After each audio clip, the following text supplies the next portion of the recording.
నమస్తే. స్క్రీన్‌లో మీకు ఈ ఫోటో కనిపిస్తా ఉంది.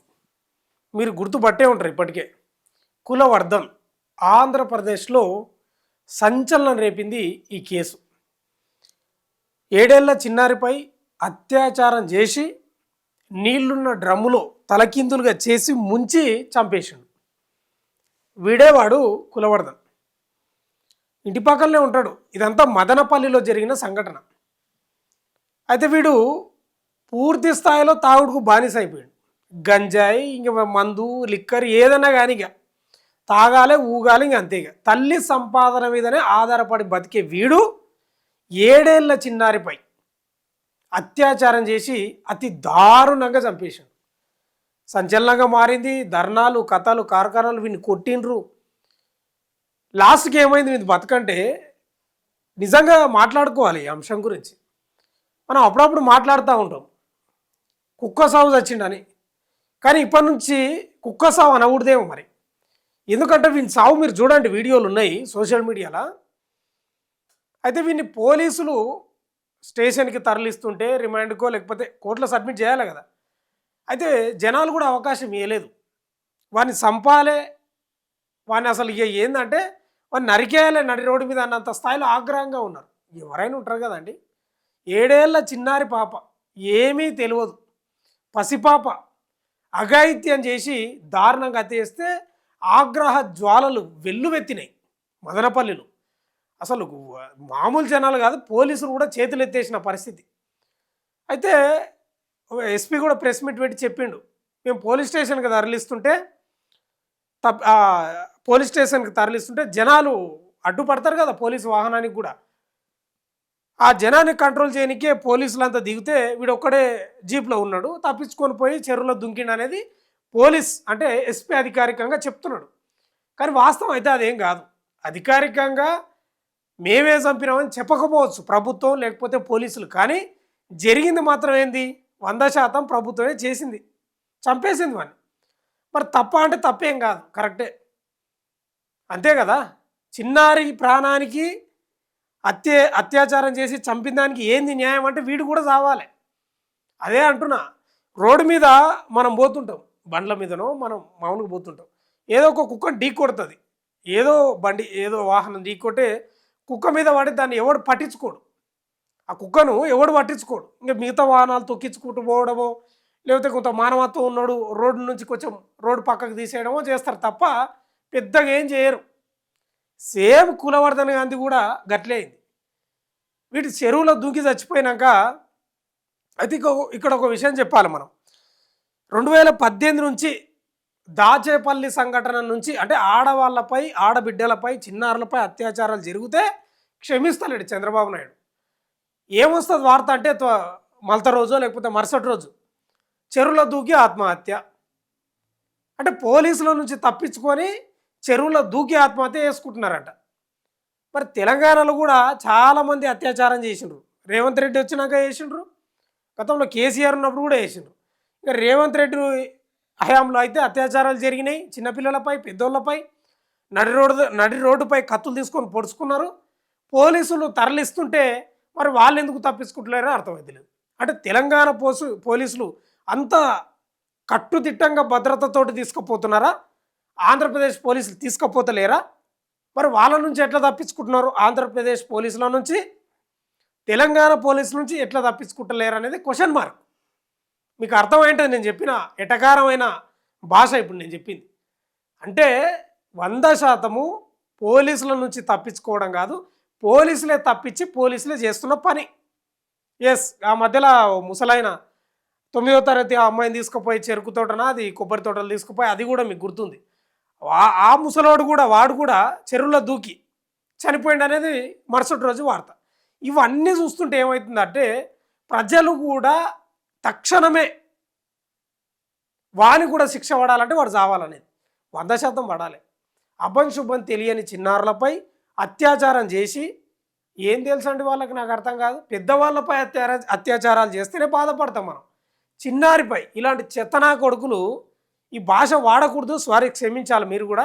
ఇలాంటి చెత్తనా కొడుకులు తల్లిదండ్రుల సంపాదన మీద ఆధారపడి, వీనికి తండ్రి కూడా లేనట్టున్నాడు, చనిపోయినట్టున్నాడు, తల్లి సంపాదన మీద ఆధారపడి వీనికి చెల్లెలు కూడా ఉన్నట్టుంది. అయితే ఇదంతా సంఘటన జరిగింది కదా, వీడు పూర్తిగా ఇక ఇంట్లో తల్లిని సతాయించడం, చెల్లెల్ని సతాయించడం. ఇంకా తమాషా ఏంటంటే వీడు డబ్బుల కోసం ఎంత దుర్మార్గంగా ప్రవర్తించేటోడు అంటే, ఇప్పుడు బండి మీద పోతుంటాడు కదా, ఎవరినో గుద్ది వానితోటి గొడవ పెట్టుకుని వానితోటి పైసలు వసూలు చేసుకునేదంట వీడు, కులవర్ధన్ అనేటోడు. అట్లా వీడు చెరువుల ప్రభుత్వమే చేపించింటదిలే కానీ చెరువులో చనిపోతే వీని శవాన్ని తీసుకుపోనికి, అంటే రోడ్డు మీద పడ్డ కుక్కనన్నా కనీసం ఇట్లా జరుపుతారు, వీని శవాన్ని తీసుకుపోనికి ఎవరు రాలే. తల్లి రాలేదు, బిడ్డ అంటే వీళ్ళు చెల్లెలు రాలేదు, బంధువులు కూడా రాలేదు. పోలీసులు చాలా ప్రయత్నం చేసిండ్రు వీని తీసుకుపోండి అమ్మా అని, ఎవరు రాలే, ఎవరు సిగ్నేచర్ చేయలే. లాస్ట్కి వాళ్ళ పెదనాయనో ఎవరో సిగ్నేచర్ చేసినట్లు వినిపిస్తూ ఉంది వార్త. ఏమైందంటే వీని శవాన్ని చెత్త బండిలో తీసుకుపోయినారు. పొడి చెత్త, తడి చెత్త అనే ఒక బండి ఉంటుంది కదా, పారిశుద్ధ కార్మికులకు సంబంధించిన బండి, చెత్త సేకరించేది. ఆ బండిలో తీసుకుపోయి ఆ జేసీబీ పొక్లైన్ గుంత దోవితే వీని బాడీని తీసి, మీరు చూడండి ఆ విజువల్, నేను చూపించలేకపోతున్నా కానీ ఆ చెత్త బండిలు వేసిండ్రు ఆ మున్సిపల్ కార్మికులు, వాడిని తీసి ఇట్లా వేసిండ్రు. వీని ఏమాత్రం గౌరవం లేదు ఉండొద్దు కానీ వాడిని తీసి ఇట్లా వేసారు. అంటే కుక్కను రోడ్డు మీద నుంచి ఎట్లా తీసేస్తామో అట్లా తీసేసారు. కుక్కల ప్రేమికులు కూడా బాధపడతారు మనం కుక్కను విమర్శిస్తే, ఎందుకంటే నిజంగా కుక్కలే విశ్వాసం గలవి. నేను ఏమంటున్నా అంటే వీని సావు ఇక రేపు మనం చెప్పుకోవాలేమో, ఇలాంటి సావొద్దురా అనేది. మన భాష మార్చుకోవాల్సి వస్తుందేమో, పదాలు మార్చుకోవాల్సి వస్తుందేమో. కుక్క సావు కాదు, కులవర్ధన్ సావొద్దురా అని, లేకపోతే కులవర్ధన్ సావు సస్తవరా అని మనం శపించాల్సి వస్తుందేమో భవిష్యత్తులో. కొంచెం మనం సిగ్గుండాలి కదా, జంతువుల కన్నా హీనంగా ప్రవర్తించాలన్నారా బాబు, మనకు అర్థం కాదు. మనకు భాష వచ్చు, అన్ని జంతువులల్లో మనం ఒక జంతువే, మనం తెలివి కల జంతువులం, విచక్షణ ఉంటుంది, మంచేది చెడ్డేది వాయు వరుసలు లేకుండా, చిన్న పెద్ద లేకుండా అఘాయిత్యాలు చేస్తే ఏమన్నా అర్థం ఉంటుందా? వీనికి ఏమైనా సిగ్గు? అసలు నిజంగా చెప్తున్నా కదా, ఎవరైనా చనిపోతే కనీసం ఒక 99% బాధపడకపోయినా 1% అయినా పడతాం ఏదో రకంగా, కానీ వీనికి 100 కూడా సరిపోదు. నిజంగా కుక్క సావు కంటే దారుణంగా చనిపోయింది వీడు. వాడిని శవాన్ని తీసి ఇట్లా వేసిండ్రు, అట్లా ఏం లేదు తీసి ఇట్లా వేసిండ్రు. సిగ్గు శరం ఏమన్నా ఉందా? కానీ చంద్రబాబు నాయుడు మాత్రం చేస్తున్నది, సరే అధికారికంగా చెప్పకపోవచ్చు ఆ చెరువులలో ముంచి మేమే చంపినామని, కానీ అందరికీ తెలుసు, ప్రజలకు అందరికీ తెలుసు చంద్రబాబు నాయుడు క్షమిస్తలేడు. 100% చిన్నపిల్లలపై ఆడబిడ్డలపై అత్యాచారాలు చేస్తే చెరువే వీళ్ళకి దిక్కు. చెరువులో పడడం, మళ్ళీ రోజు వార్త రావడం చెరువులో మునిగి చనిపోయింది అనేది, ఇది నిజంగా హెచ్చరికనే. భవిష్యత్తులో వీని గురించి చెప్పుకోవాల్సిన పరిస్థితి ఉంటుంది. భావితరాలకు వీని గురించి చెప్పాలి, పిల్లలకు కూడా, మగపిల్లలకు చెప్పాలి. అత్యాచారాలు చేస్తే ఎట్లుంటుంది అనేది, పనిష్మెంట్ అనేది ఆడపిల్లలు కూడా తెలుసుకోవాలి. ఇలాంటి చెత్తనా కొడుకుల దగ్గర ఎంత జాగ్రత్త ఉండాలి. అంటే ఆమె చిన్న పాప, ఆమెకు తెలియదు అనుకోండి, పెద్దవాళ్ళకు కొంత తెలుస్తుంది.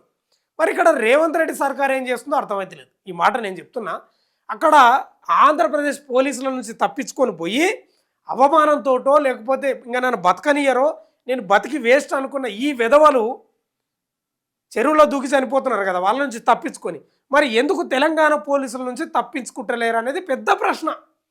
అంటే ఆంధ్రప్రదేశ్ పోలీసులు అంత స్ట్రిక్ట్గా పనిచేస్తున్నారా డ్యూటీలో? తప్పించుకోకుండా భారీ స్థాయిలో భద్రత ఉందా నిందితులకు ఇక్కడ? అంటే అక్కడ లేదా, ఇక్కడ ఉందా అనేది ప్రశ్న. ఇప్పుడు నిందితులకు అక్కడ భారీ స్థాయిలో భద్రత నడుమ తీసుకుపోతున్నారా, తీసుకుపోతలేరా, ఇది ప్రశ్నలు. కాబట్టి నేనేమంటున్నా ఇవి ప్రభుత్వ హత్యలే. అంటే ప్రభుత్వం కావాలని కాదు కానీ తక్షణమే న్యాయం చేయాలి కాబట్టి చేసింది. ఈరోజు తెలంగాణలో కూడా అత్యాచారాలు జరుగుతున్నాయి. నడి రోడ్డుపై, ఆ మధ్యలో జగద్గిరి గుట్టలో నడి రోడ్డుపై పొడిస్తే కూడా పోయి జైల్లో తీసుకుపోయి, ఎవరికండి చట్టాలు నాకు అర్థం కాదు. చట్టాలు ఎవరికి?